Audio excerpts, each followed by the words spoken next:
오늘 제목이 평화니까 우리 히브리어로 인사 한번 합시다. 히브리어 이거 다 알죠? 자, 옆에 분들하고 샬롬.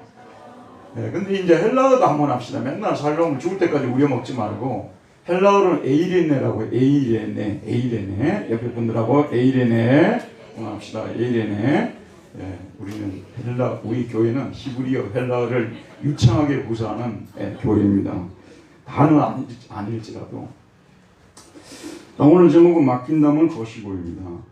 여러분, 예수님께서 이루신 사역을 한마디로 요약하자면 평화사역. 예, 우리 말이 이게 참 쉬운 말이 아닙니다. 영어 같은 경우는 그냥 피스 해버리면 되는데 우리는 평화라고도 번역하고 화평이라고도 번역을 하거든요. 우리 지금 성경은 화평 하게 되면 더 경전적으로 보이잖아요. 그래서 화평, 평화 이렇게 하는데 화평사역. 예수님은 그의 십자가로 수직적으로는 하나님과 우리를 화평하게 하셨으며 수평적으로는 유대인과 이방인을 화평케 하셨습니다. 사도 바울은 오늘 말씀 14절에서 그는 우리의 화평이신지라 라고 말하고 있습니다. 그는 누구를 말합니까? 예수님을 말하고 있죠. 우리의 화평이시다. 그랬는데 이 원문에서는 아우토스를 써서 강조를 하고 있습니다.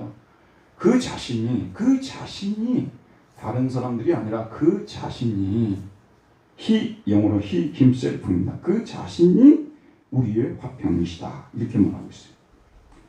여러분, 예수님을 화평을 만드는 자라고 우리는 다 알고 있잖아요. 피스메이커로 알고 있죠. 근데 세상에서는 피스메이커들이 많아요. 그래서 이 피스를 만드는 사람들에게 노벨 평화상을 수상하기도 하잖아요. 뭐 넬슨 만델라라든지 이 세상에 평화를 만들기 위해서 지미 카터라든지 이런 분들이 수상을 했던 그 노벨 평화상이 있잖아요. 예수님은 화평을 만드는 자이시기도 하시지만 오늘 말씀에 보면 예수님 자신이 평화라고 말하고 있어요. 예수님 자신이 평화다. 그럼 여러분 이게 좀 더 와닿게 말씀드리면 요한복음 14장 6절에서 내가 곧 뭐라고 했어요? 길이요 진리요 생명이요 거기다가 평화로 붙이면 되는 거예요. 평화이다. 예수님은 평화이시라는 것입니다. 평화 자체이시고 평화의 원천이시고 평화를 생산하시는 분이시고 평화의 근거가 되시는 분이십니다. 하나님과 사람 사이에 그리고 우리 서로 사이에 평화를 만드시는 분이십니다. 그러므로 진정한 평화는 예수님 안에만 있습니다. 다른 어떤 곳에도 없습니다. 유럽이 좋다고 하는데요. 유럽 안에도 참된 평화가 없어요. 미국이 좋다고 하는데 미국 안에도 참된 평화가 없고요. 저는 가끔 미국 생각하면 그렇게 총을 들고 싸게끔 놔두는 참 신기한 나라다. 미국에 안 살게 된 것을 감사합시다, 여러분. 그가 말도 안 되는 얘기가 벌어지고 있는 것이죠. 미국 안에도 유럽 안에도 어떤 사람들 안에도 평화가 있지 않습니다. 오직 예수 그리스도 안에만. 이 세상에 진정 평화가 있으려면 이 세상 사람들 모두가 예수님 안에 있어야 합니다. 예수님 안에 있으면 유대인도 이방인이 유대인과 이방인이 평화롭게 지내게 됩니다. 찬송가 가사대로 죄인도 원수도 친구로 변한다. 예수 안에 있으면 죄인도 원수도 친구로 변한다. 왜 그렇습니까? 예수님 자신이 우리의 평화이시기 때문입니다.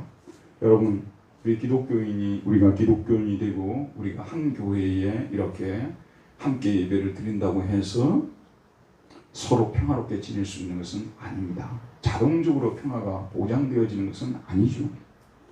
우리 한 사람 한 사람이 평화이신 예수님 안에 머물러 있어야 합니다. 여러분, 공동체 안에서 우리가 화평을 누리지 못하는 이유가 의견 차이라고 말할 수도 있거든요. 근데 의견 차이라는 것은 인간 세상에서 의견 차이가 없는 곳이 어디 있겠습니까? 여러분, 부부 사이에서도 의견 차이가 있어요. 부부 사이에도 의견 차이가 있어요. 아까 제가 2층에서 일부 예배를 준비하고 있는데 갑자기 집사람이 들어오더니 막 청소를 하면서 뭐 물을 지금 빨리 갖다 부으라는 거예요. 나는 지금 마음이 급해가지고 설교 뭐 이게 좀 다듬고 막 이러는데 갑자기 속이. 그래서 내가 주의 은혜로 마음을 가다듬고 물을 다 붓고 원상복귀 시켜놨습니다. 은혜스럽게 드리기 위해서요. 이게 아무것도 아닌데 가정에서도 의견 차이가 생기는 거예요. 의견 차이가 없는 가정은 가정이 아니죠. 동의하시죠, 여러분? 그런데 이런 의견 차이가 있습니다. 그러니까 우리 교회 안에서 의견 차이 때문에 화평을 누리지 못하는 것이 아니라 우리 한 사람 한 사람이 예수 그리스도 안에 있지 않기 때문에 화평을 누리지 못하는 것입니다. 그게 저와 여러분은 수직적 관계에 항상 먼저 힘을 써야 돼요. 하나님과 평화를 이루려고, 하나님과 화평을 누리려고 늘 노력하게 되면 수평적 평화가 따라오게 되어 있습니다. 하나님과 막혀버리게 되면 수평적 평화도 따라올 수 없는 것이죠. 그래서 늘 우리는 한 사람 한 사람이 다 힘쓰고 애써야 됩니다. 여러분, 한번 하나님 안에 예수님 안에 머물렀다고 해서 또 계속해서 자동적으로 머물러주는 그런 장치는 없어요. 매일매일 결단하면서 주님 안에 머물러야 돼요. 매일매일 결단하면서, 여러분 가정을 한번 생각해 봅시다. 가정이 늘 평화로우면요, 매일매일의 결단이 있어야 돼요. 내가 결혼할 때 결단한 것 갖고 안 된다니까요.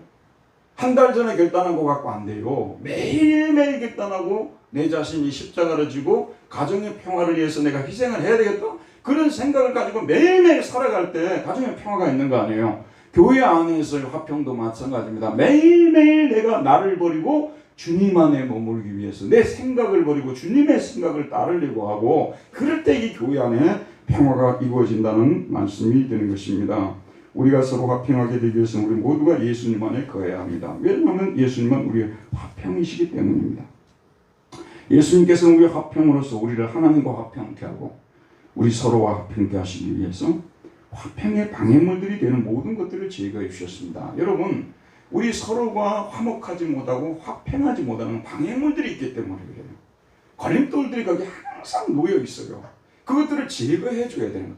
예를 들면 우리가 북미 간의 대화, 그 다음에 북한과 남한과의 대화, 그리고 평화통일 이런 얘기 하잖아요. 아니, 제거할 것을 하나도 제거하지 않고, 예를 들면 뭐 법도 폐지해야 되고 좀 이렇게 절차들을 거치면서 평화를 논해야 되는데 꼭 거치지도 않고 남과 북이 평화롭게 지내야 된다, 말도 안 되는 얘기예요. 평화의 이 화평을 가로막는, 평화를 가로막는 걸림돌들을, 이것을 제거를 하고 나가야 되는 것입니다. 여러분, 이것은 이제 성경적으로, 영적으로 우리 하나님과 우리 사이에, 우리와 우리 사이에 걸림돌이 되는 것들이 무엇인가, 그것을 우리가 성경을 통해서 먼저 들어봐야 되는 것입니다. 첫째, 예수님은 중간에 막힌 담을 헐어주셨습니다. 여러분, 우리 서로 사이에 막힌 담이 있으면 화평케 될 수가 없습니다. 눈에 보이는 물리적인 담은요, 문제가 되질 않아요. 요즘은 시골 가도요, 웬만한 집들은 다 담을 세워놨습니다. 문제는 다른 장벽이죠. 어떤 장벽일까요? 솔직히 제가 독일에 가기 전까지는 머리 안에 있는 장벽이란 말을 들어본 적이 없어요. 머리 안에 무슨 장벽, 이런 표현 자체를 들어본 적이 없어요. 제가 뭐 한 서너 번 우리 교회에서 설교할 때 했습니다. 오늘 또 그냥 본문이 그러다 보니까 한 번만 더 이야기하도록 할게요. 머리 안에 있는 장벽. 독일 통일 10년이 지났을 때 그 앙케이트 조사를 해봤는데, 동독 사람들이, 서독 사람들이 동독 땅에 발을 디뎌보지도 않은 사람들이 50%였다고 하죠. 거기 딛지도 않은 사람들. 그러니까 자, 그때 그 독일의 유명한 그 바이체카라는 대통령이 있었어요. 아주 존경받는 대통령. 지금 우리에게 진짜 중요한 것은 경제가 아니다. 진짜 상대방을 긍휼히 여기는, 인간으로서 대해줄 수 있는 인간의 존엄, 이게 가장 중요하다, 그런 말을 했습니다. 솔직히 우리나라는요, 통일되면 이보다 훨씬 더 심할 것이라고 저는 생각을 하고 있어요. 그래서 우리가 은혜 받고 구원 받고 거듭난 사람들 하면은 탈북민들 있지 않습니까? 혹은 외국인들, 이 사람들을 정말 우리와 동일하게 하나님의 형상으로 창조된 사람들로서 정말 인격으로 대하는 이런 모습이 우리 교인들 속에서 나타나줘야 돼요. 이것도 안 되면서 뭐 인위적으로 통일되게 만들어 놓고 한다고 아무 소용이 없다고 저는 생각을 합니다. 그리고 부동산 정책 이거 잡아야 되고요. 거기 통일되고 나면 거기 또 투자로 많이 올라가니까. 자, 여러분, 그러면 지금 그 장벽이 없어졌을까요? 지금도 여전히 존재하고 있죠. 지금도 여전히 존재하고 있어요. 제가 살던 데가 베를린인데 옛날에 프로이센의 수도였어요. 남쪽에는 바이에른 공국이라고 있었어요. 이 두 쪽은 지금도요 원수가 아니에요. 원수가 지금도 어마어마합니다. 그 장벽이요. 베를린 사람들은 미넨이 지기만을 바라고 있어요. 미넨 쪽 사람들은 베를린 사람들 지기를 바라고 있고 이러고 있어요. 표를 찍잖아요. 표를 찍으면 빨간색 파란색 다 갈라져 버려요. 우리만 지역 감정이 있는 게 아니더라니까요. 지난 시간에 다 말씀드렸습니다만 우리나라도 보세요. 지금 겉으로 볼 때는 저기 뭐 경상도 지역으로 뭐 가는데 전라도 지역에서 경상도 지역인데 경상도 지역에서 전라도 지역 가는데 뭐 아무 장애가 없잖아요. 차 가지고 마음대로 가잖아요. 무슨 장벽이 있습니까, 여러분? 그러나 속으로 담은 백제신라 이것이 아직도 남아요. 예전에 죄송합니다. 난 참 지금도 그 선생님 잊혔지 않은 나에게 가장 큰 영향을 미치는 선생님이 초등학교 그 5학년 선생님이셨는데 수업 시간에 경상도 사람 욕하는 걸 가르쳐줬어요. 정말 우리 이모님이 부산에 살고 계세요. 지금도 살고 계시고 그때도 살고 계시는데 제가 이제 섬진강 지역에 거기 살고 있잖아요. 그럼 이제 우리 이모님 집에 이제 한번 놀러 간다고 우리 이모님 딱 먼저 앉혀놓고 너 전라도에서 왔던 말 절대 하지 마라. 가끔 가다가 여러분 이건 알려졌지만 모른 체하고 살아가는 게 있어요. 강남에 소위 말해서 보수 정당을 해서 몰표가 나온다 그러잖아요. 그것이 잘 살아서 몰표가 나오는 것이 아니라 그쪽 지역 사람들이 거기 많이 사니까 표가 나오는 거예요. 최민 원사님 끄덕끄덕 하시네요. 그게 맞아요. 그게 맞다니까요. 우리 지역 감정 이거요. 죽을 때까지 이거 살아있는 이게 지역 감정 아니겠어요? 이 장벽들이 다 있어요. 근데 이 세상에 제일 제일 진짜 무섭고 제일 강력한 장벽을 가진 사람은 유대인과 이방인 사이의 장벽이에요. 유대인과 이방인 사이의 장벽. 지난 시간에 제가 말씀드렸잖아요. 이 성전은 하나님을 만나고 인간을 구원하기 위해서 성전을 지었어요. 여러분 이 교회를 하나님께서 왜 지었겠어요? 교회를 통해서 사람들을 구원하라고 한 거 아니에요? 특별히 안 믿는 사람들이 오도록 해서 구원을 받도록 지어놓은 거 아니에요? 근데 유대인들은 성전을 지어놓고 자기들만 출입하고 다른 사람들 일치 출입을 못하게 만들어버렸는데 이방인들은 어디까지만 출입하냐면 여기 분당에 있지 않습니까? 여기가 예루살렘 성전이라면 저 용인에서 차단을 시켜버린 거예요. 용인까지만 오라는 거예요. 용인분들 죄송합니다. 용인까지만 오라는 거예요. 여기 들어오지도 못해. 세상에 이런 인간들이 어디 있습니까? 자 이렇게 어마어마한 장벽을 쌓아놨다는 그 말씀 아니겠어요? 예수님은 이 장벽을 헐어주시기 위해서 오신 것이죠. 근데 여러분 이 장벽이 어느 정도 이렇게 강해지고요 견고해지게 되면 쌍방이 합의해가지고 여는 것은 거의 불가능해요. 우리 38선 있지 않습니까? 이게요 우리 남한 대통령하고 북한 그 주석하고 만나가지고 대화해가지고 죽었다 깨어나도 안 열린다는 우리 다 알잖아요. 미국하고 소련하고 심지어는 중국까지 이것이 협조를 해줘야 이게 열리게 되어 있지 않습니까? 장벽이 강할수록 도움이 없이는 무너지기가 어렵다는 말씀 아니겠어요? 이 유대인과 이방인의 장벽도 마찬가지예요. 예수님께서 이 장벽을 헐기 위해서 오신 거예요. 하나님께서 도와주셔야만, 하나님이 헐어주셔야만 이 장벽이 헐 수 있는 것이거든요. 그래서 예수님이 둘로 하나를 만들어서 원수된 것, 그 중간에 막힌 담을 자기 육체로 하시고, 자 유대인과 이방인 둘을 하나로 만드셔서 중간에 막힌 담을 자기 육체로 헐었다. 이거는 두 개의 과거 분사형이 포이에사스와 리시산스 이 두 개의 과거 분사형 두 개가 연달아나고 있는데 이 두 사역이 시간적으로 동시에 일어났음을 말해주고 있습니다. 예수님께서 유대인과 이방인을 원수되게 만든 중간에 막힌 담을 헐어주심으로써 둘을 하나로 만들어 주셨다는 뜻도 되고요. 막힌 담이 헐리는 순간에 둘은 원수관계를 청산하고 드디어 하나가 되었다는 말씀입니다. 그러면 예수님께서 서로 원수가 되게 만들었던 그 담을 무엇으로 헐어주었다고 오늘 말씀하고 있습니까? 14절 보면 그는 우리의 화평이신지라 둘로 하나를 만드사 원수된 것 곧 중간에 막힌 담을 무엇으로서요? 자기 육체로 그의 육체로 그의 육체로 엔테사르키 아우투 그의 육체로 그의 육체 안에서 예수님은 말로써 이 장벽을 허시지 않으셨습니다. 들어보십시오 여러분. 예수님께서 이 땅에 오신 후에 유대인과 이방인의 장벽이 말이 아니에요. 너무 심해요. 그래서 이쪽 대표, 말하자면 이스라엘 대표, 그 다음에 팔레스타인 대표, 이런 사람들을 모아가지고 평화위원회를 만들어가지고 어떤 조정위원회를 만들어갖고 돌아가실 때까지 3년 동안 계속 1차 회담, 2차 회담, 3차 회담, 7차 회담, 9차 회담, 10차 회담 이렇게 해서 깨뜨리셨습니다. 독특한 평화정책을 만들어서 헐어주셨습니까? 자기 육체를 주셔서 자기 육체로 유대인과 이방인 양쪽에 재짐을 짊어지시고 십자가에 피 흘려 죽으심으로써 양쪽의 죄가 하나님께 사함을 받도록. 여러분, 백을 만드는 이유가요, 사실은 하나님과 관계에 문제가 생겨서 만드는 거예요. 그러니까 하나님과 관계가 이 양쪽이 하나가 되면 양쪽 다 하나님과 화해하면 되는 거예요. 이 크리스찬 부부들은요, 이건 경험을 통해서 다 알고 있어요. 가볍게 싸울 때도 있지만 심하게 다툴 때도 있어요. 한동안 서로 말을 하지 않거든요.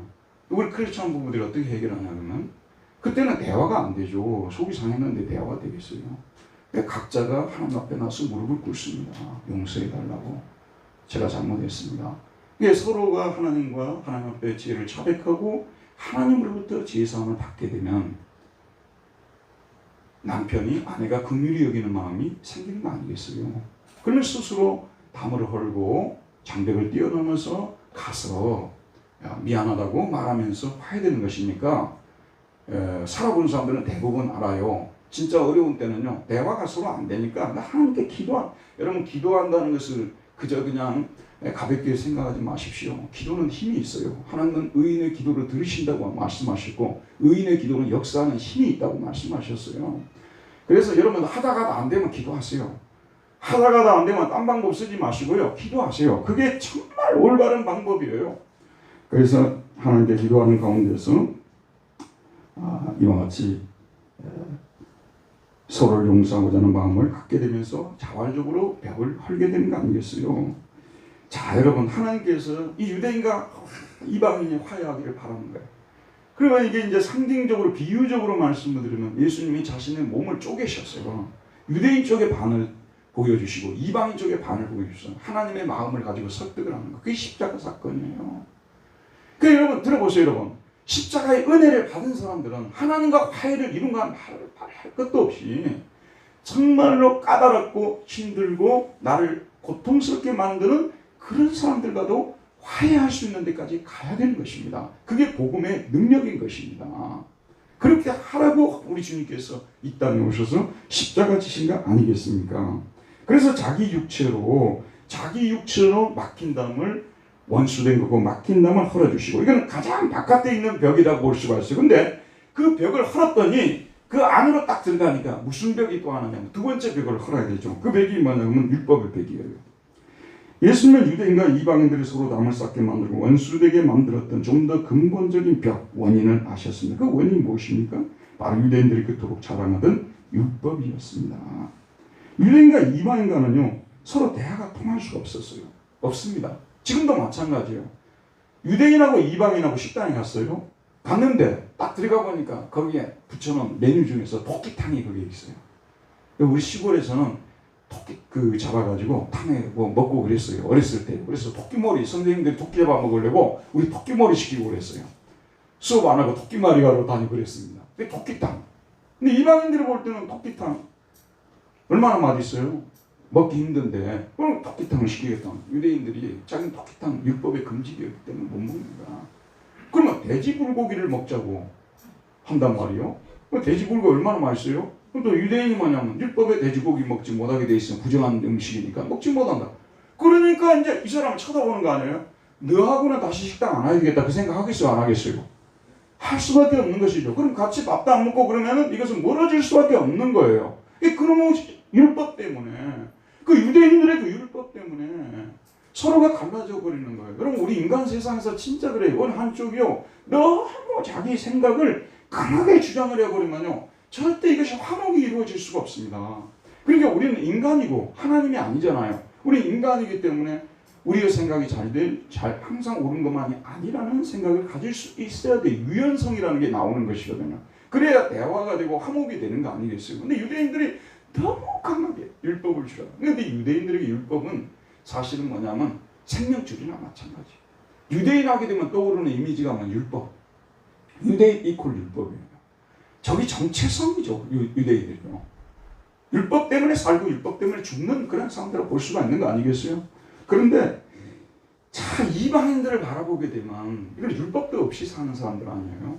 율법도 없이 조선시대로 말하자면 양반이 천민을 바라보듯이 법도도 없는 사람들 아니겠어요?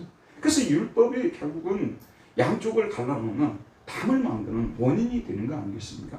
그래야 되기 때문에 이 서로가 화해가 되려면 중간에 막힌 뭐가 없어져야 되는 거예요? 율법이 없어져야 되는 거예요. 율법을 폐지시켰다는 말씀이 바로 그 말이고, 여기 나옵니까? 법조문으로 된 계명의 율법을 폐하셨으니 이는 이 둘로 자기 안에서 한 세 사람을 지어 화평하게 하시고. 자, 여러분, 이 율법을 폐하셨다는 이 말씀이 참 우리 교인들한테 이게 쉬운 표현이 아니에요. 여러분, 우리 십계명 믿어요, 안 믿어요? 지켜요, 안 지켜요? 우리 믿는 사람들이 십계명 지켜야 돼요, 안 지켜도 돼요? 지켜야 되지 않습니까? 그러니까 이런 말씀들을 읽어보면 바울 서신에 어떤 때는 율법이 아주 신령하고 온전하고 선하다고 말하고 있고요. 또 어떤 때는 율법을 매우 부정적으로 이야기를 하고 있는 거예요.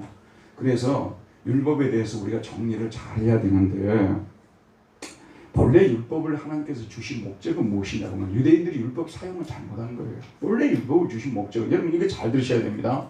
지금 우리한테도 직접적으로 지금 영향을 주는 가르침이에요. 하나님께서 모세를 통해서 유대인들에게 율법을 주신 목적이 뭐였어요? 율법은 우리 자신을 비춰보는 거울이에요. 그걸 아셔야 돼요. 율법은 늘 우리 자신을 비춰보게, 우리가 잘 살고 있는지 못 살고 있는지, 제대로 신앙생활을 하는지 못하는지 비춰볼 수 있는 거울이 있어야 되잖아요. 맞죠, 여러분?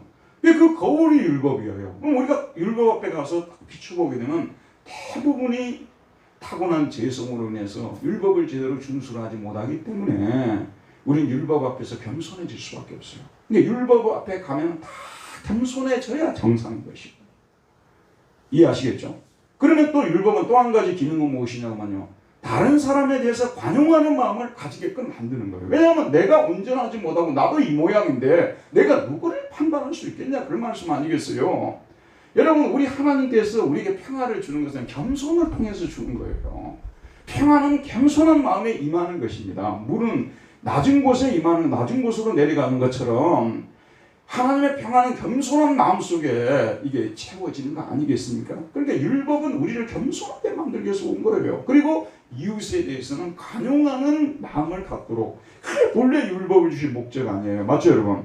그런데 이스라엘 백성들이 율법을 잘못 수행해가지고 율법을 통해서 오히려 자기 자신에 대해서는 전혀 비추어 보지를 않고, 그리고 이방인들에 대해서는 율법도 없는 것들이라고 말하면서 이방인들은 무시하고 정죄하고, 저희 교회 성도님들 중에서는 사실은 그런 분들이 거의 한 분도 없다고 저는 생각을 하고 있는데, 예전에 좀 이렇게 진리를 그 당시 좀 이렇게 제대로 좀 가르치지 않을 때 그런 경우들이 있었어요.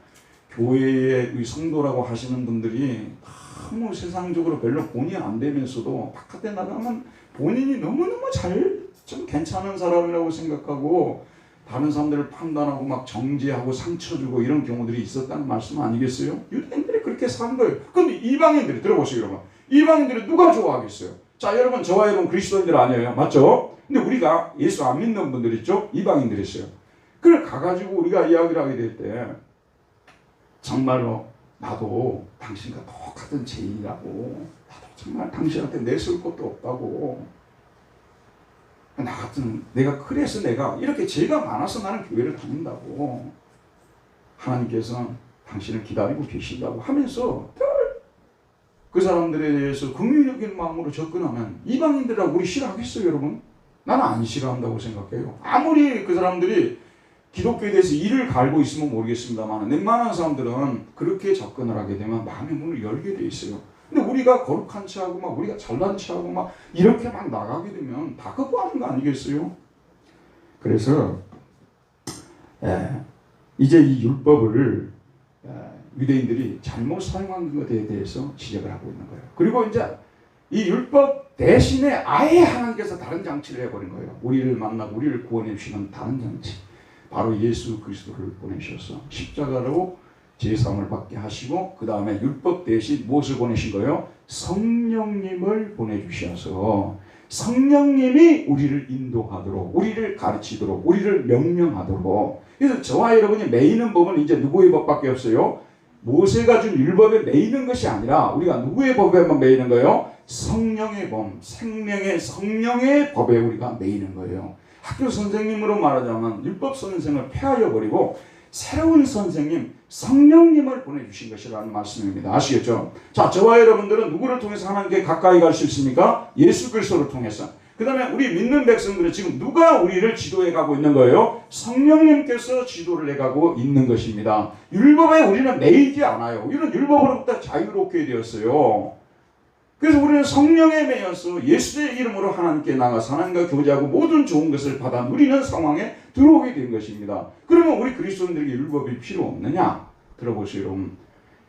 우리 그리스도인들을 교육시키고 우리를 거룩하게 만드는 데 있어서 율법을 유용하게 사용할 수 있어서 성령님께서 그 율법을 유용하게 사용해서 우리를 교육시키고 있는 거예요. 이해하시겠죠?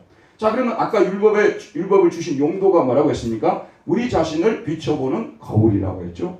이웃에 대해서 간용을 베풀게 하는 그런 용도로 주셨다고 했지 않습니까? 그러니까 성령님께서 새로 오신 선생님이 옛날 것을 다 버리지 않으시고 율법을 원래의 용도로 가르치셔서 날마다 우리가 율법 앞에 우리 자신을 비추어 보게 만들고 그로 인해서 우리 자신을 회개하게 만들고 겸손하게 만들고 그리고 이웃에 대해서는 관대하게 만드는 그런 차원에서 율법을 사용한다는 것입니다. 율법을 폐하였으니라는 말이 바로 이런 뜻이에요. 지금도 교육적 용도로서는 율법은 여전히 우리 그리스도인들의 삶 속에 유효하다는 거. 구원의 용도로서는 율법은 더 이상 우리에게 구속력이 없어요. 아시겠죠, 여러분?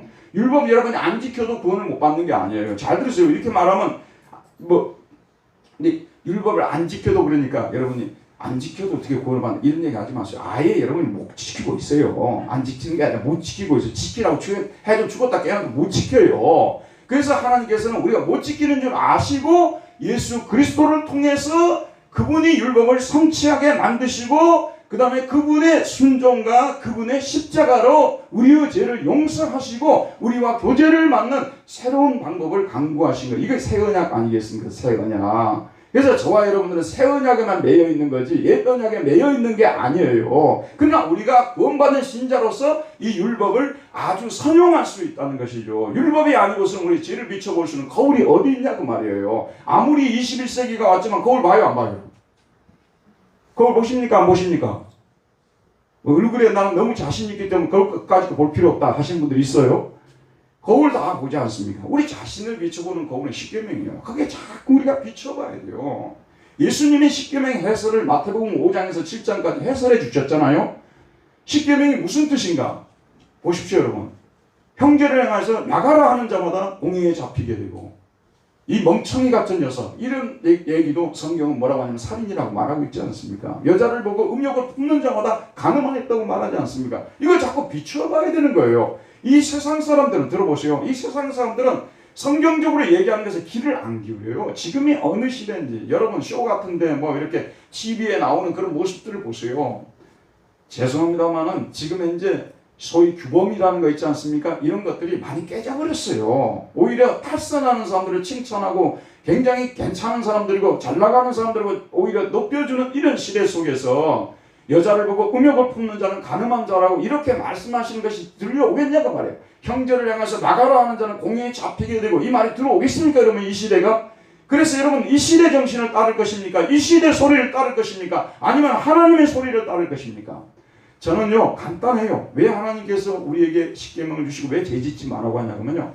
죄 짓고 사는 근본적으로 자기가 망하니까 그래요. 죄 지어가지고 좋을 거 하나도 없어요. 죄 짓고 이익될 것이 하나도 없어요. 모든 행동에는 이익이 따라요. 그러나 죄를 지면 이익이 안 따라요.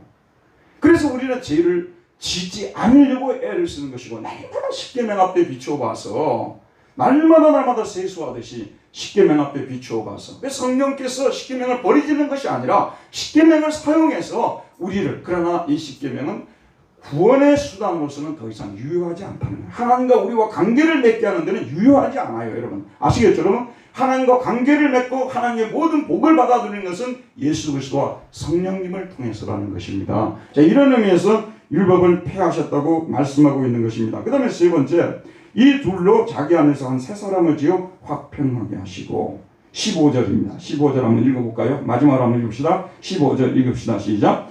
법조문으로 된 계명의 율법을 폐하셨으니 이는 이 둘로 자기 안에서 한 세 사람을 지어 화평하게 하시고, 이 성경 말씀은요 정말 너무너무 예리하고 너무 깊어요.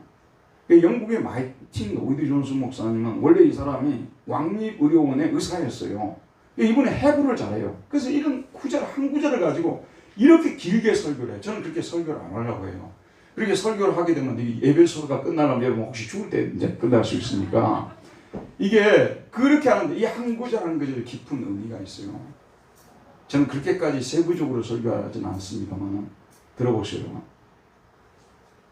아무리 좋은 법령을 만들어내고 또는 개정하고 혹은 폐지하고 그런다고 해서 인간 세상이 새 세상이 될 것 같습니까? 제가 여러분 말씀드린 거 잘 들으세요. 우리가 살아가는 이 세상의 질서를 위해서는 법령을 폐지하고 개정하고 필요해요. 그러나 근원적인 의미에서 근본적인 영적인 차원에서 세상의 평화가 이루어지려면요 사실은 사람이 새 사람이 되어야 돼요. 사람이 새 사람이 되어야 된다니까요. 이제 여러분 기도할 때요 자녀들을 위해서 다른 기도 혹시 못 하더라도 크게 손해볼 게 없어요. 항상 그렇게 기도하세요. 우리 아이가 예수 안에서 새 사람이 되게 해달라고, 우리 아이가 예수님 안에서 새 사람이 되게 해달라고 자꾸 사람이 새로워져야 된다니까요. 사람이 새로워지지 않는데 법을 아무리 바꿔놔도 무슨 소용이 있어요, 여러분? 사람이 새로워지지 않는데 사람이 새로워져야 되거든요. 사람이 새로워져야 돼요. 그래서 근데 어떻게 사람이 새로워집니까? 예수 안에서만 새로워져요. 그 말은 무슨 뜻이냐면요, 이렇게 이해를 하면 제일 좋아요. 여러분, 내가 좀 좋은 사람 되고 싶지 않습니까? 좀 새 사람 되고 싶죠? 좀 괜찮은 사람 되고 싶죠? 그러면요 좋은 사람, 괜찮은 사람, 새 사람 만나서 계속 교제하면 돼요. 계속 교제하면 됩니다. 내가 좀 나빠져야 되겠다. 난 너무 착해. 그러신 분들은 좀 안 좋은 평판을 가진 분들하고 계속 교제를 나눠보세요. 적어도 한 2달 정도 지나면 여러분도 그런 사람들과 비슷하게 되어져 갈 것입니다. 좋은 사람은 근데 더 굿 매는 누구십니까? 바로 예수 그리스도 아니겠습니까? 예수 그리스도만이 참 사람이에요. 참 사람. 진짜 사람이에요. 진짜 좋은 분이에요. 그래서 예수님을 만나서 교제를 하는 가운데서 새로운 사람이 되는 것입니다. 그래서 그런지 누구든지 그리스도 안에 있으면 새로운 피조물이라 이전 것은 지나갔으니 보라 새 것이 되었도다. 그러면 여러분 구체적으로 좀 말씀드릴게요. 어떻게 내가 예수님과 교제하느냐? 예수님을 우리가 볼 수 있습니까? 만날 수 있습니까? 대화를 나눌 수 있습니까? 말씀 안에서 교제하는 것입니다. 성례 안에서 교제하는 것입니다. 그리고 주님의 몸된 교회를 섬기는 가운데서 주님과 교제를 가져가는 것입니다. 많은 분들이 그런 얘기를 해요. 교회만 가면 그 신앙 좋은 것이냐? 교회만 가면 신앙 좋은 게 아니죠. 그런데 교회에 자꾸 나와서 말씀도 듣고 말씀 공부도 하고 교회 봉사도 하는 가운데서 우리가 뭐라고 했냐면 교회를 주님의 몸이라고 표현하거든요. 교회를 주님의 몸이라고 해요. 그래서 이 눈에 보이는 이 몸된 교회를 소홀히 하고서는 주님과 깊은 대화를 죽었다 깨어나도 할 수가 없어요. 추상적으로만 대화하는 거지. 여러분 혹시라도 잘못된 이야기를 들으셨습니까? 따라가지 마세요. 교회 몰리하고도요 좋은 신앙이 된다고요? 죽었다 깨어나도 안 됩니다. 한번 해보세요. 여러분이 교회를 가능한 멀리 하시고 좋은 신앙이 돼야 되는 모든 방법을 찾아서 해보세요. 주님이 절대 그렇게 만들어 놓지 않았어요. 교회를 가까이 하고 교회를 섬기는 가운데서 주님과 깊은 사귐 속으로 들어갈 수 있고 새로운 사람이 되는 거예요. 새로운 사람 만들려면 자꾸 교회를 보내 말씀을 듣게 만드세요. 어느 순간에 새로운 사람이 되어질 것입니다. 자, 새로운 사람을 한 세 사람을 지어 화평하게 하시고 그 다음에 십자가로 네 번째 이 둘을 한 몸으로 하나님과 화목하게 하려 하심이라 원수된 것을 십자가로 소멸하시고. 자, 들어보십시오. 이제 율법의 벽을 헐어버렸어요. 이제 좀 더 안으로 들어갔죠. 그래서 한 세 사람을 지었어요. 그런데 중요한 것이 있어요. 마지막 장벽이 있는데 그것이 무슨 장벽이냐면요, 우리 마음속에는 원죄의 장벽이에요. 원죄의 장벽이에요. 이 원죄는 예수를 믿고 세례를 받아도요, 여전히 원죄의 영향력은 우리 안에 그대로 남아있어요. 그럼 원죄가 뭐예요, 여러분? 원죄는 지금까지 많은 사람들이 정의했습니다만 아담죄라고 하고 최초의죄라고도 하지만, 원죄를 갖다가 교만과 불신으로 가장 많이 정의했어요. 교만과 불신. 자, 들어보십시오, 여러분. 우리 중에 교만의 문제로 인해서 신경을 안 쓰고 사는 사람들이 있을까요? 교만하지 말아야 되겠다. 교만하지 말아야지. 왜냐하면 이 교만이라는 것은 자다가도 일어나요. 자다가도 갑자기 내가 화가 나가지고 내가 누군데 하고 이렇게 한단 말이에요. 갑자기 내가 누가 나를 갖다 막 무시하는 것 같고 못 참겠다 그 말이에요. 맞죠, 여러분? 그 사람 나 무시해도 상관없어. 나 원래 그보다 훨씬 못하는 사람인데. 이래야 이게 겸손한 거 아니에요? 근데 우리 인간이 그러지는 못해요. 누가 나를 좀 무시한다 생각하면 뭔데 나를 무시해? 이렇게 나와. 그 다음에 불신이라는 거 있잖아요. 이 불신 보세요. 불신이라는 것이 이게 죄의 뿌리라고 하는데, 아담이 근본적으로 따먹으면 정령 죽으리라는 이 말씀이 있잖아요. 하나님이 좋은 뜻으로 주셨을까? 하나님이 자기와 비슷하게 될까 봐서? 혹시 그런 거 아니야? 그렇게 생각하고 살아왔어요. 그랬는데 마귀가 와서 그걸 딱 친 거야. 그래, 확실하다. 너가 그것을 따먹고 하나님과 같이 될까 봐서 하나님이 따먹지 못하게 한 것이야. 왜 문제가 발생했어요? 불신 때문에 생긴 거예요. 불신. 들어보세요, 여러분. 우리가 서로 화목하지 못하잖아. 화평하지 못하는 것은 근본적으로 들여다보게 되면 뭐냐면, 지가 뭔데? 지가 나보다 나아? 나를 무시하는 거 아니야? 나 그 사람 못 믿겠어. 나 당신 못 믿어. 사실은 이 문제에 지금 다 걸려있어요. 다 걸려있어요. 그럼 거꾸로 한번 말씀드려볼게요. 거꾸로요. 그러면 누가 뭐라고 해도 나는 원래 그보다 더 못한 사람인데 그렇게라도 알아주시니 고맙다. 또 신뢰 있잖아요. 신뢰. 당신은 그렇게 나게 하더라도 나는 끝까지 당신을 신뢰할 거야. 그 정도 가지고 뭐. 여러분 한번 생각해 보시고, 같은 상황인데요, 이런 신뢰와 겸손의 마음이 있는 곳에 평화가 임한다는 거예요. 동의하시죠? 거꾸로 같은 상황인데 교만한 마음을 갖고 불신의 마음을 가지면 평화가 사라져버리는 거예요. 그러니까 이 성경의 진단이 정말 맞는 거예요. 그러니까 최후의 벽이 있잖아요. 최후의 벽. 마사다, 우리 이제 이스라엘 가끔 전쟁기 보게 되면 노마인들을 대항하기 위해서 마사다 산을 쌓아놓고 거기서 최후 항전을 하다가 결국 모두가 자결하면서 끝났지 않습니까? 거기라고 한번 생각해 보세요. 거기 올라오게 되는 데는 항상 담이 몇 개가 있을 거 아니에요? 제일 바깥에 있는 담, 그 다음에 좀 더 가까이 있는 담, 그 다음에 최후의 보루, 최후의 담이 있을 거 아니에요? 이게 뭐냐면 원죄의 담이에요. 이게 원죄의 담이라니까요. 이 담까지 헐려져야 되는 거예요. 근데 문제는 이 교만과 이 불신을 할 수 있는 사람이 저를 비롯해서 누가 있겠습니까? 아무도 없습니다. 아무도 없어요. 아무도 없습니다. 그래서 우리 예수님께서 오셔서 십자가로, 오늘 말씀을 보면 십자가로 이 둘을 한 몸으로 하나님과 화목하게 하려 하심이라. 원수된 것을 십자가로 소멸하시고. 근데 이게 참 재밌는 게 뭐냐면요, 이 원죄라는 것은 사실은 우리가 이게 죽어야 끝나는 거예요. 여러분, 사람이 죽으면요 원죄에 더 이상 영향을 받지 않아요. 그러나 살아있는 동안은 일평생 동안 이 교만과 불신으로 인해서 어려움을 겪어요. 심지어는 이게 어디까지 나타나면 자기 남편이나 자녀들, 아내에게까지 나타나는 거예요. 자기 아내가 가끔 나를 무시한다고 생각하잖아요. 그러면 상당히 기분이 좀 안 좋아지죠. 자기 남편이 우리 아내는 나를 좀 무시하는 것 같다 이런 생각이 들면 또 상당히 기분이 나빠지고, 이게 죽을 때까지, 이게 죽어야 끝나는 거니까요. 죽어야 끝나는 거예요. 근데 우리가 죽으려고 하는 사람은 아무도 없죠. 그래서 우리 예수님께서 오셔서 대신 죽어주신 거예요. 그리고 하나님께서는 예수님의 죽음을 보시고 우리의 원죄가 사함받았다고 선언해 주시는 것이고요.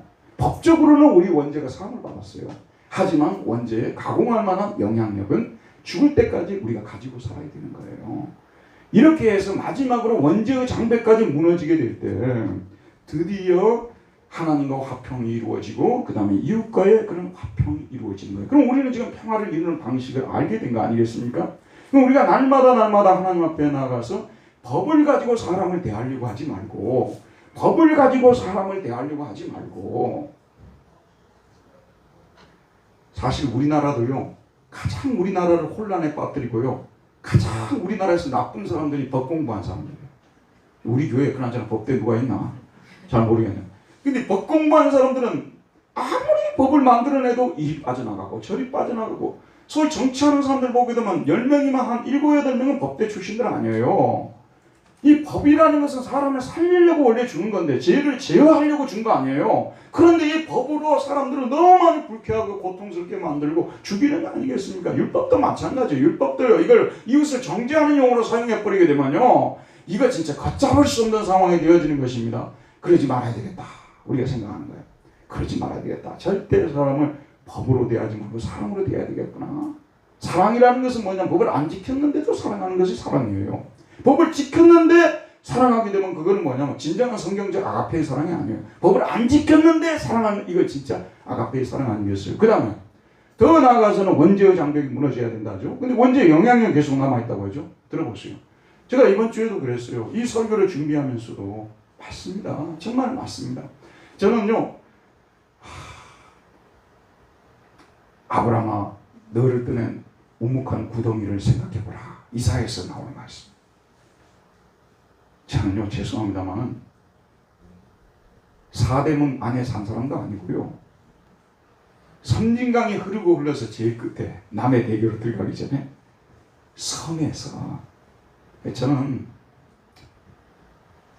내가 그런 사람인데 하나님께서 나를 구원해 주셔서 자기 백성 삼아주시고 무엇보다도 이런 진리를 전할 수 있는 자리까지 이끌어 주셨는데 뭘 더 바라겠는가 그런 생각을 가지는 거예요. 그 다음에 신뢰 불신의 문제 있잖아요. 여러분 생각해 보세요. 우리가 서로에 대해서 더 깊은 신뢰를 우리가 더 회복해가는 과정은 남아있지만 그래도 예수 그리스도 안에서 우리는 서로 신뢰할 수 있는 사이가 되었고 점점 그래도 내가 신뢰를 해야 되구나. 사실 신뢰가 어디서 깨지냐 그러면요 상대방이 실망할 때 혹은 약속을 지키지 않을 때 이럴 때 신뢰가 깨지잖아요. 근데 그런 것들에도 불구하고 신뢰하는 것이 성경적 신뢰 아니겠어요? 그런 것들을 자기 삶 속에서 자꾸 실천해야 되는 거예요. 우리 아이가 나를 이렇게 실망을 시켜도 나는 이 아이를 끝까지 신뢰해야 되겠다. 신뢰를 끝까지 보내주고 응원해주고 그럼 아이가 힘을 내는 거 아니겠습니까? 자꾸 이렇게 이 진리를 우리의 삶 속에서 적용을 시키는 거예요. 그래도 나는 신뢰해야 되겠구나. 그래도 나는 무시하면 그냥 무시당해야지. 내가 원래 그런 사람인데 이렇게 생각하고 우리가 살아가게 되면은 놀랍게도 하나님의 평화가 강물처럼 우리에게 임한다는 말씀 아니겠습니까? 이게 바로 우리 주님께서 평화를 만들어주시는 방식이고 우리 그리스도인들이 이 땅에서 평화를 만들어가는 방식이라는 것입니다. 돈 많이 벌면 뭐예요 여러분? 연속국들 왜 만들어 놓은 줄 아세요? 특별히 일일 연속국들 있잖아요. 일일 연속국들 거기만 정말 돈만 가지고 인생이 행복해질 수 없다는 것을 얘기를 해주고 있어요. 돈 많은 가족일수록 불행해요. 그래서 내가 어떤 버릇이 생기냐면요. 요즘 이제 어떤 집을 딱 보잖아요. 근데 그 집 굉장히 부자야. 그런데 그 집에 자녀가 하나만 있어요. 그럼 제가 아이고 괜찮구나. 불이가 딱 되잖아요. 이거 혹시 하는 그런 생각이 갑자기 드는 거예요. 본능적으로. 물려줄 것도 없으면 자녀들이 싸울 것도 없는데 물려줄 것이 너무 많으면 이게 이제 자기 식구만 있어야 되는데 또 남은 식구가 들어오잖아요. 쉽지 않은 문제입니다. 제가 드린 말씀 뭐냐면 성경적으로 평화를 이루는 법을 우리가 배워야 되는 거예요. 절대 우리가 세상적인 소리에 귀를 기울이지 말고요. 세상의 방식으로 평화를 이루려고 하지 마세요. 세상의 평화를 이루는 방식은 너무나 간단해요. 돈만 많이 벌면 된다는 얘기예요. 뭐 얘기하는 거 다른 얘기들은요 다 그거 숨기고 있는 얘기예요. 돈을 많이 벌어놓으면 자자손손 잘 살고 그 다음에 평화롭게 살 것이라고 굳건히 믿고 있는 미신적인 신앙을 가지고 있어요. 그건 완벽한 미신입니다 여러분. 성경적으로는 절대 그 말이 맞지 않습니다. 성경적으로 맞지 않습니다. 그래도 돈이 없다고 해서 평화를 이룬다는 말도 없어요. 성경이 말씀하시는 방식은 성경이 그대로 말씀한 그대로 우리가 받아들이고 이 장벽들, 법의 장벽들, 원죄의 장벽을 우리가 날마다 걸고 그러기 위해서는 십자가 앞으로 내가 매일 십자가 앞에 더 가까이 계속 나가서 더 겸손해지고 그 다음에 그럼에도 불구하고 신뢰하는 이런 법을 배워나갈 때 우리의 마음속에 평화가 임하는 것입니다. 여러분 교회를 섬기다 보게 되면요 목회자는 성도들에 대해서 어떤 때는 신뢰가 깨지는 경우들도 있어요. 역시 성도님들은 목사님에 대해서 신뢰가 깨지는 경우들이 있어요. 맞죠 여러분? 우리 모두가 그런 존재들 아니겠습니까? 그러나 우리는 완벽할 수 없는 존재들인 것을 시인하도록 합시다. 저도 완벽할 수 없고 여러분도 완벽할 수가 없어요. 우리 중에서 자기 의로 구원을 받을 만한 단 한 사람이라도 있습니까? 그러면 예수님께서 오시지 않으셨을 것입니다. 자기 의로 구원받을 사람이 우리 중에 한 사람도 없어. 이건 수학 공식같이 정확한 거예요. 2 플러스 2는 4와 같이 정확한 겁니다. 자기 의로 구원받을 수 있는 사람 있어요 없어요? 단 한 사람도 없습니다. 우리 중에서 흠과 점이 없는 사람 있어요 없어요? 단 한 사람도 없습니다. 우리 중에서 약점이 있는 사람이 한 사람도 있을까요? 단 한 사람도 없습니다. 우리가 그래서 이런 모습을 인정하게 될 때 신뢰할 수 없는 상황에서도 신뢰를 할 수 있는 거예요.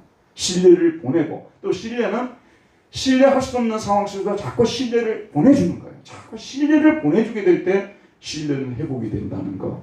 이런 진리, 이 말씀 안에 우리가 배울 때 그리스도는 우리의 평화입니다. 주님의 그 평화가 하나님과 우리와 평화, 이웃과 이웃의 평화. 그리고 사람이요 사이좋게 지내면요 제일 행복해요. 여러분 사람 만났어요? 얼굴을 서로 딱 쳐다보는데 못 쳐다봐요. 그게 얼마나 불행한 인생입니까? 서로가 만났을 때 정면으로 서로를 쳐다보면서 눈으로 이렇게 서로를 쳐다보면서 이렇게 말할 수 있는 그렇게 살아가는 인생이 가장 성공한 인생 아니겠습니까? 저와 여러분 이런 인생들 사시기를 주의 이름으로 축원드립니다. 은혜로우신 하나님, 오늘도 생명의 말씀을 보내주셔서 우리 주님의 화평사역을 또 화평을 이루는 방식에 대해서 살펴보았습니다.